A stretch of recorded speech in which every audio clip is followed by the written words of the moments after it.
이 치주병을 치료를 해서 개선이 되면 인슐린 저항성이 개선이 됨으로써 혈당을 조절할 수 있다.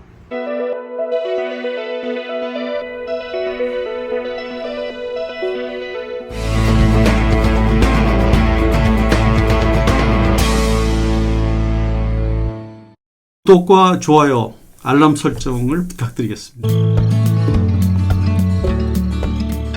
네, 오늘부터 상류의료 시리즈를 시작하도록 하겠습니다. 오늘은 이제 첫 번째입니다. 잇몸염증과 당뇨병. 이 만성염증이라는 것은 몸이 썩는 상태를 유발하는 겁니다. 몸이 면역세포에 의해서 장기간 공격을 받으면 이제 부패가 진행이 되게 되는데 그것이 바로 만성염증으로 연결이 된다. 근데 우리 몸에서 가장 흔한 만성염증은 잇몸의 염증입니다. 즉 치주병이라고 그러죠. 인구의 한 60-70%가 질환을 갖고 있다고 합니다. 이 치주병이 장기적으로 지속되면 치아 주위의 뼈, 즉 치조골이 파괴가 되죠. 그래서 그것이 더 심하게 진행되면 충치나 다른 질환 없이도 치아가 상실되는 그런 일이 발생합니다. 이 치주병이 장기화되면 거기서 발생한 사이토카인이 전신 면역세포에 영향을 줘서 온몸이 염증 상태가 되는 것이다. 여기에 관한 좋은 연구가 있어요.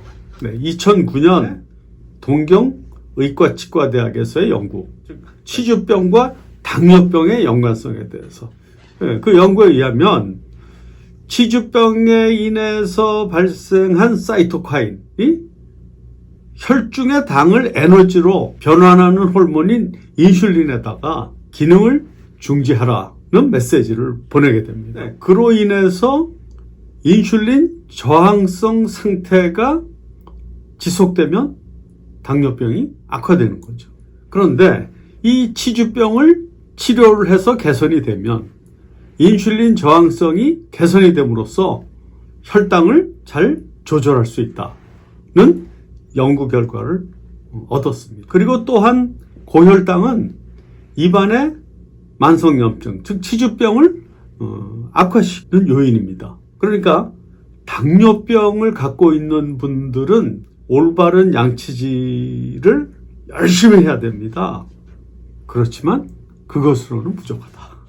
그러니까 치과에 방문하셔서 정기적으로 전문적인 잇몸 케어를 받는 것이 중요하다. 보통 일반인처럼 치주병이 없는 사람들처럼 1년에 한 1-2회 정도 스케일링을 하는 것으로는 크게 부족합니다. 특히 요새는 1년에 한 번 의료보험으로 스케일링을 할 수 있도록 하고 있는데 그것 때문에 오히려 더 악화되는 경향이 있는 것 같아요. 한번 그냥 의료보험으로 해주니까 1년에 한 번이면 되겠지 이렇게 생각하시는 분들 많아요. 그래서 오히려 1년에 한 2-3번씩 하는 분들도 오히려 한 번으로 줄어든 좋지 않은 습관이 생기게 되는 거 참 안타깝습니다. 당뇨병 환자들을 위한 구강관리 지침을 말씀드리겠습니다. 첫 번째, 올바른 그리고 철저한 양치질. 올바른 것이 중요합니다. 올바르게 해야 됩니다. 그리고 두 번째, 치과에서 전문적인 잇몸 관리를 받아야 된다. 어느 정도 인터벌이냐? 적어도 3개월 간격. 2개월이면 물론 더 좋죠.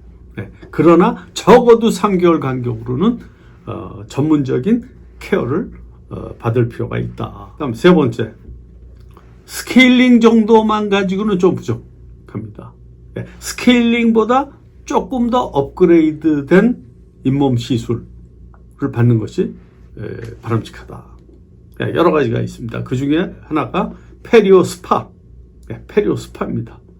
잇몸 스파. 잇몸 스파의 가장 핵심은 뭐냐면 치아와 잇몸 사이에 공간이 있어요. 보통 딱 붙어 있죠. 그렇지만 실제로는 공간이에요.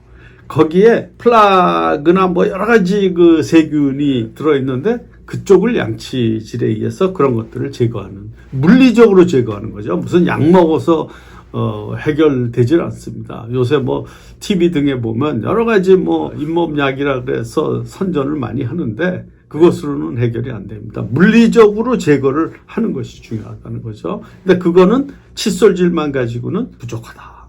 그다음에 네 번째, 평생 주치의, 치과 의사를 갖는 것이 중요하다. 그래서 나의 그 치과 주치의가 나의 당뇨병 주치의와 긴밀하게 소통을 하면서 구강을 케어해 주는 것이 필요하다.